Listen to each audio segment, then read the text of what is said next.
이제 떡상에 대해서 여러분과 함께 공부하겠습니다. 성소에 들어가게 되면 왼쪽에 등대가 있고 오른쪽에 떡상이 있고 가운데 분향단이 있습니다. 예수님께서 등대 보시고 나는 빛이니, 떡상 보시면서 나는 하늘로서 내려온 산 떡이니, 이렇게 말씀하셨지 않습니까? 요한복음 6장 47절에서 51절에 이렇게 말씀하십니다. 진실로 진실로 너에게 이르노니 믿는 자는 영생을 가졌나니 내가 곧 생명의 떡이로라. 너의 조상들은 광야에서 만나를 먹었어도 죽었거니와 이는 하늘로서 내려오는 떡이니 사람으로 하여금 먹고 죽지 아니하게 하는 것이니라. 나는 하늘로서 내려온 산 떡이니 사람이 이 떡을 먹으면 영생하리라. 나의 줄 떡은 곧 세상의 생명을 위한 내 살이로라 하시니라. 하시면서 예수님이 나는 떡이니 나를 먹어야 영생하다고 그러셨어요.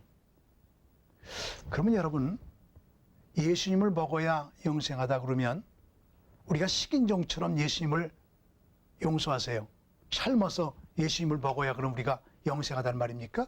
그게 아닙니다. 예수님은 말씀이 육신 되신 분이거든요.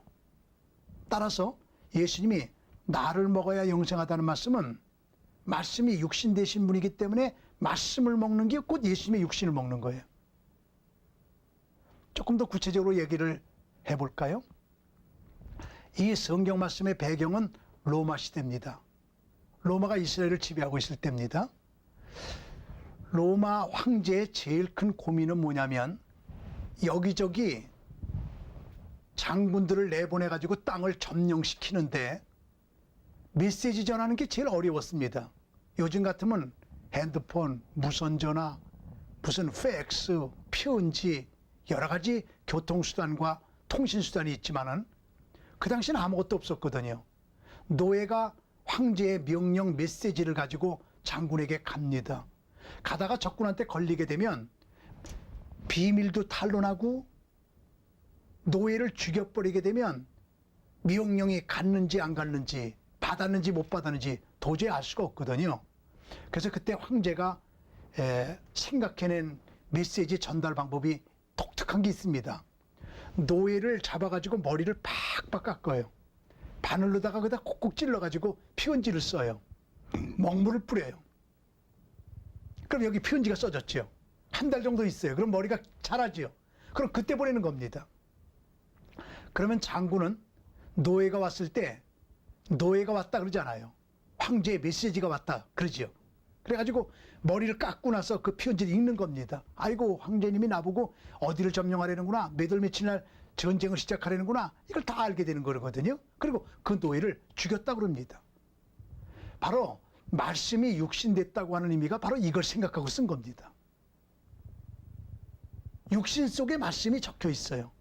예수님께서 이 땅에 오신 것은 예수님의 몸이 오신 게 아니라 하나님께서 우리를 사랑하신다고 하는 메시지가 오신 거예요. 그러므로 성경 말씀 이것을 먹는 게 예수님의 육신을 먹는 거예요. 그래서 나는 떡이니 날 먹으면 너희가 영생해. 날 먹어야 돼. 예수님께서 이렇게 말씀하신 것이거든요. 그러므로 이 떡상은 어떻게 말씀을 먹으면 영적으로 건강한 것인지 말씀을 먹는 13가지 법칙을 우리에게 가르쳐주고 있습니다. 첫째로 레마의 원칙으로 말씀을 먹어야 영적으로 건강한 거예요. 말씀에는 2가지 말씀이 있습니다. 태초에 말씀이 있었다 할 때 말씀은 헬라어로 로고스라고 되어 있거든요. 근데 2명의 제자가 엠마오로 가다가 예수님의 말씀을 듣고 마음이 뜨거워졌다 할 때 그 말씀은 레마라고 되어 있습니다. 우리 성경 말씀은 똑같이 말씀인데 헬라어는 로고스, 레마, 뿌리가 다르거든요. 로고스는 일반적인 말씀이고 레마는 로고스 중에 내게 피가 되고 살이 되고 나를 뜨겁게 한 말씀만 레마예요. 세상에 흘러가는 물은 물인데 내가 마신 물만 내 물입니다. 떡을 만들 적에는 고운 가루로 만들어서 먹기만 하면 소화가 되게 하라. 르위기 24장 5절에 그렇게 말했습니다. 그래서 하나님의 말씀은 내게 소화가 되고 내게 능력이 되고 내가 뜨겁게 되게 하기 위해서 이것을 먹어야 합니다. 로고스 많은 사람이 능력 있지 않고 레마가 많은 사람이 능력 있는 것이거든요. 나를 뜨겁게 하는 말씀이 되게 해라. 그러면 영적으로 건강하다. 둘째는 교제의 원칙으로 먹어야 합니다. 혼자 먹어서 안 됩니다. 같이 나눠 먹어야 합니다. 제사장 24,000명이 일하고 있거든요. 몰래 지성소 성소에 드나드는 사람들이 그걸 몰래 먹어서는 안 된단 말입니다. 나눠 먹어야 돼요. 미드라시를 보니까 이 떡은 콩알만큼씩만 나눠 먹어도 다 배불렀다고 그렇게 기록이 되어 있는 걸 제가 발견했습니다. 구약은 만나가루로 떡을 만들어요. 신약은 오비용이어가지고 다 나눠 먹고도 12광주가 남아요. 구약은 가루로 떡을 만들고 신약은 떡으로 가루를 만들어요. 나눠 먹어야 돼요, 다. 내가 복음을 전하지 않으면 내게 화가 있어요. 하나님 말씀은 자꾸 나눠야 돼요. 그래야 건강해요. 퍼져나가야 돼요. 세 번째, 선교의 원칙으로 먹어야 영적으로 건강하다는 것을 떡상은 우리들에게 보여주고 있습니다. 떡상 위에는 12개의 떡이 있거든요. 하필이면 왜 12개 떡입니까? 20개도 아니고 40개도 아니고요. 12지파를 의미합니다. 모든 지파가 다 하나님의 성전에 들어와야 된다는 것을 의미하고 있거든요. 다 예수 믿어야 합니다. 다 저 사람도 하나님의 말씀을 알게 해야 합니다. 선교의 원칙으로 자꾸 말씀을 주려고 하면 나는 영적으로 건강해진다는 것을 의미하고 있습니다. 넷째로 오직 원칙에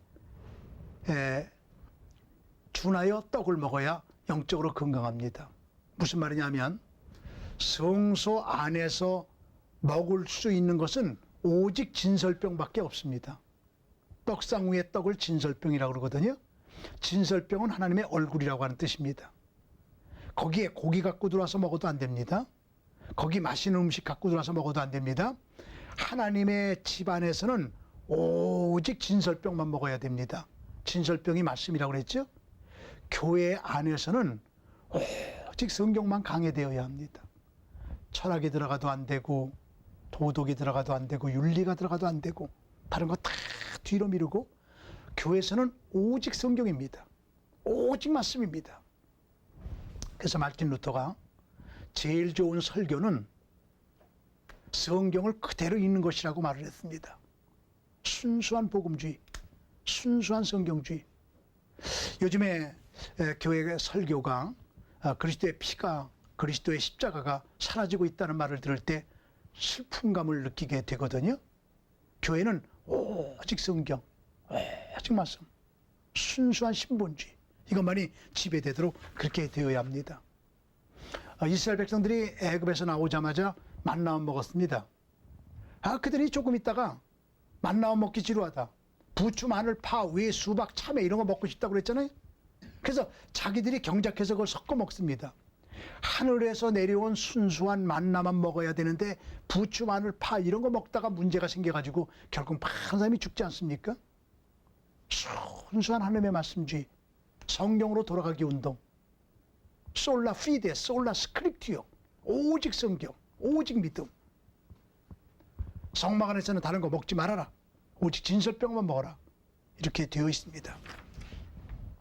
다섯 번째는 항상의 원칙으로 먹어야 합니다. 등대를 말씀드릴 때 이미 말씀을 드렸는데 떡상 위의 떡은 잠시도 비지 말지니라. 우리의 가슴 속에, 우리 교회 속에는 하나님의 말씀 외에 다른 것들은 일체 개입되지 말고 항상 하나님의 말씀이 우리의 마음에 빛이 되어야 한다는 것을 의미를 해주고 있습니다. 항상 말씀이 있어야 합니다. 여섯 번째는 성령의 원칙인데 참으로 신비스러운 게 있습니다. 이 진설병을 반죽할 적에는 기름으로 반죽하라고 르위기 2장 5절에 그랬습니다. 물로 반죽하는 게 아닙니다. 그리고 떡상 위에는 늘 기름병을 두라고 그랬습니다. 떡을 먹을 적에는 늘 기름과 함께 먹으라고 그랬습니다. 정리해 볼까요? 진설병은 기름으로 반죽하여 기름과 함께 두었다가 기름과 함께 먹어야 영적으로 건강하다는 말입니다. 말씀만 갖고 안 됩니다. 성령님이 거기에 임재하셔야 됩니다. 기름이 성령이거든요.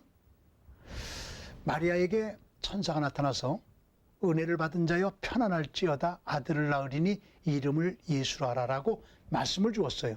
그랬더니 마리아가 나는 사례도 알지 못하는 여자인데 어찌 그런 일이 있을 수 있삼나이까? 그리고 말을 했어요. 그랬더니 천사가 두 번째 나타나 가라사대 성령이 네게 임하고 능력이 너를 덮으리니 대저 하나님은 능치 못함이 없느니라 라고 말했거든요. 그랬더니 마리아가 하는 말이 나는 주의 계집종이오니 주의 뜻대로 이루어지이다 이렇게 말을 했거든요. 누가복음 1장 38절 이하에 있는 말씀을 여러분에게 드렸는데 이 말씀을 잘 분석해 보세요. 천사가 마리아에게 말씀을 줬더니 못 받아요. 나는 사내도 알지 못하는 여자인데 어찌 그런 일이 있을 수 있어요? 못 받으니까 천사가 두 번째 나타나서 성령을 주거든요. 성령이 네게 임하고 능력이 너를 덮으리니 대저 하나님은 능치 못함이 없다. 그러니까 그때 마리아가 나는 주의 계집종이오니 주의 뜻대로 이루어지이다. 히브리어 성경을 보니까 나는 애 바구니오니 내게 아기를 담았다 꺼내가시옵소서. 내가 예수를 위해서 내 몸을 빌려드릴 테니까 내 몸에 예수를 담았다가 꺼내가시옵소서. 이렇게 성경 말씀은 히브리어 성경은 말해주고 있거든요. 정리해 볼까요? 말씀을 줬더니 못 받더니 성령을 주었더니 받았다. 말씀만 갖고 안 됩니다. 성령이 임해야 합니다. 그래서 예수님은 마리아하고 요셉하고 결혼하여 태어나신 분이 아니라 마리아하고 성령님하고 같이 임재되어서 예수님은 성령으로부터 신성을 마리아로부터 인성을 받아 예수님은 베레테오스 베레호모라고 그래요. 전체 예수님이 하나님이요 전체 예수님이 인간입니다. 그래서 예수님은 양성을 지니신 분이 되신 것이거든요. 그러므로 어떤 분들이 우리 교회는 말씀 중심 교회예요 그러는데 말씀 중심 교회는 우리 교회는 좋은 교회가 아니에요 그런 말이에요. 어떤 교회가 좋은 교회일까요? 말씀과 성령이 겸해지는 교회가 좋은 교회입니다. 그런 교회가 그리스도께서 임재하시는 그런 교회가 되거든요. 그러기에 성경 공부도 열심히 하고 기도도 열심히 하고 말씀과 성령이 겸해지는 우리들의 영성이 되도록 우리는 노력해야 되거든요. 이것을 성령의 원칙으로 떡을 먹어야 된다는 의미입니다. 다시 한번 기억하십시오. 진설병은 기름으로 반죽하여 기름과 함께 두었다. 기름과 함께 먹어야 성령 역사가 있는 것이다. 일곱 번째, 성결의 원칙입니다. 이미 공부한 대로 왼쪽에 등대가 있고 오른쪽에 떡상이 있는데 실제적으로 성막을 지어보면 등대와 떡상은 두 팔을 벌리게 되면 닿을 정도로 가까운 거리입니다. 떡을 먹는 자리가 빛 아래에서 먹게끔 되어 있습니다. 어두운 데서 먹으면 안 됩니다. 다른 데서 먹으면 안 됩니다. 이단도 성경 공부하거든요. 밝은 교회, 정통적인 교회, 정통적인 자리에서 성경 밝게 말씀을 먹어야 그것이 유익된 것이지 이상한 데 가서 성경 공부하며 말씀을 먹고 나면 꼭 이단에 빠지고 문제를 일으키게 되는 겁니다. 그러기에 이상한 재단에 가면 안 되고 이상한 집단에 가도 안 되고 이단에 가도 안 되고 밝은 곳에서 말씀을 먹어라. 그래야 영적으로 건강할 수 있다. 이것을 성결의 원칙으로 떡을 먹으라는 말로 표현을 하고 있습니다. 아침에 이슬이 내립니다. 꿀벌이 이슬을 먹으면 꿀이 되는데 왜 뱀이 그 이슬을 먹으면 독이 될까요? 똑같은 이슬을 먹으면서도 독이 되냐 꿀이 되냐로 갈라지게 되는 것이거든요. 똑같은 말씀을 먹으면서도 어두운 데서 먹으면 이단, 밝은 데서 먹으면 정통적인 교단이 되는 것이거든요.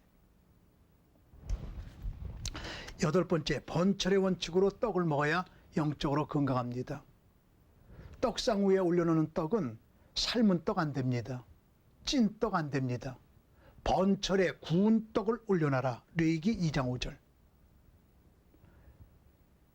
성막은 맞으면 TNT인데 그 열대지방에서 그 안에 떡을 일주일 동안 두는 거거든요. 안식일마다 바꿔놓는 건데 만약에 삶은 떡이나 찐 떡을 일주일 동안 올려놓게 되면 그거 부패되어서 먹지 못할 겁니다. 불 속에 구운 떡을 올려놓으니까 일주일 동안 그대로 있게 되는 것이죠. 구운 떡이란 뭘까요? 번철의 구운 떡이란 무엇을 의미할까요? 떡이 말씀인데 연단과 시련을 거친 그러한 말씀, 깊은 고뇌 속에 나온 말씀, 깊은 경험 속에서 나온 말씀, 수없이 많은 어려움을 당한 사람들의 그 말씀이 최고의 말씀이 된다는 거거든요. 욥을 보세요. 욥은 7가지 시험을 당합니다. 물질을 다 뺏기는 시험, 자녀 10명이 다 죽는 시험, 동네 사람들이 비웃는 동네 사람들의 시험, 하인들이 말을 안 듣는 하인의 시험, 머리끝부터 발끝까지 악청이 나는 병의 시험, 친구들이 괴롭히는 친구의 시험, 아내마저 떠나가는 아내의 시험, 그런 7가지 시험 속에 있다가 결국은 그가 내가 앞으로 가도 주님이 안 계시고 뒤로 가도 안 계시고 옆을 봐도 하나님이 안 계시지만 그가 나를 단련하신 후에는 정같이 나오리라 이러며 절규하지 않습니까? 그다가 그가 한마디 한마디 하는 것은 놀라운 메시지가 되거든요. 그러면서 그는 내가 죽게 되어 귀로만 듣기만 하셨다니 이제는 눈으로 주를 바라보나이다. 이 고백을 욥기 42장 5절에서 하면서 그 모든 시험을 이기게 되거든요. 그러기에 고생 많이 하고 연단을 많이 받은 사람들의 언어 한마디 한마디는 우리에게 깊은 감동을 줍니다. 이것을 번철의 구운 말씀, 시련을 통과한 말씀, 이런 것들은 우리에게 힘을 주고 용기를 준다는 그런 뜻입니다. 이런 영을 가진 사람이 건강하다는 뜻입니다. 9번째 성숙의 원칙입니다. 호세아 7장 8절에 뒤집지 않은 전병은 올려놓지 말아라 그랬거든요. 전병이 진설병이에요. 똑같은 말입니다. 동태와 명태는 같은 거잖아요. 조기하고 굴비는 다른 거잖아요. 전병과 진설병은 같은 거예요. 만약에 떡을 뒤집지 않고 그대로 번철에 구웠다고 생각해 보세요. 밑은 잘 익다 못해 타버리고 위는 설 익지 않습니까? 그런 진설병을 먹게 되면 건강할 리가 없습니다. 그래서 뒤집지 않은 전병은 먹지 말아라. 올려놓지 말아라.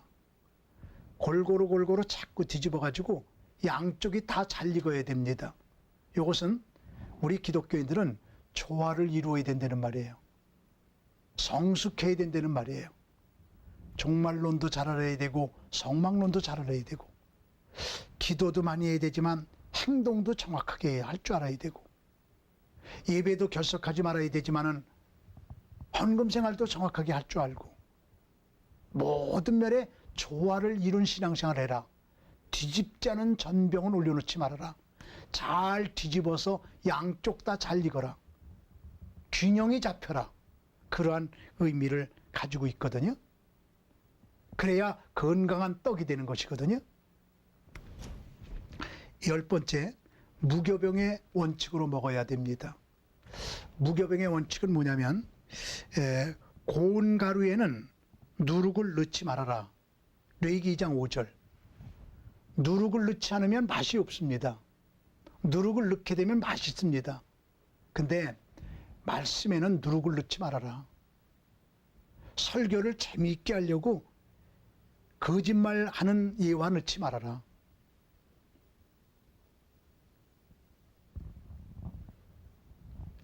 성경 말씀은 아무리 딱딱하고 힘들어도 그 말씀 그대로 간직해라. 누룩 넣지 말아라. 이상한 기교를 부리지 말아라.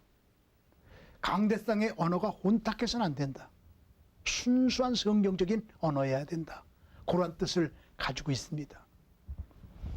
11번째, 사명의 원칙으로 떡을 먹으라고 성경은 말합니다.